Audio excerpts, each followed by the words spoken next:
बाबर, आपकी कप्तानी में पाकिस्तान ने 2 T20 वर्ल्ड कप और 2 एशिया कप खेले हैं। कभी भी किसी भी टूर्नामेंट की टीम सिलेक्शन के ऊपर इतने एतराजात नहीं हुए जितना इस एशिया कप के बाद आपने अपने इन कोर प्लेयर्स को बरकरार रखा, इसके ऊपर खदशात हुए।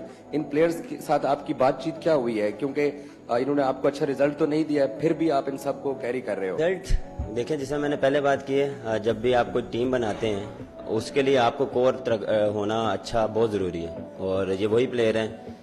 अगर मैं बहुत पीछे जाऊं तो 2019 से ये खेल रहे हैं हम। ऑलमोस्ट 8 से 9 प्लेयर्स हैं जो हम 2019 से खेल रहे हैं, क्योंकि इकट्ठे खेल रहे हैं। और जब भी आप बड़े इवेंट में जाते हैं तो आपको जो आपको बेस्ट लगता है, जो आपके साथ खेलते आ रहे हैं, जिस पे आपको बिलीव होता है, आप उसी को लेके चलते हैं। और देखें, रिजल्ट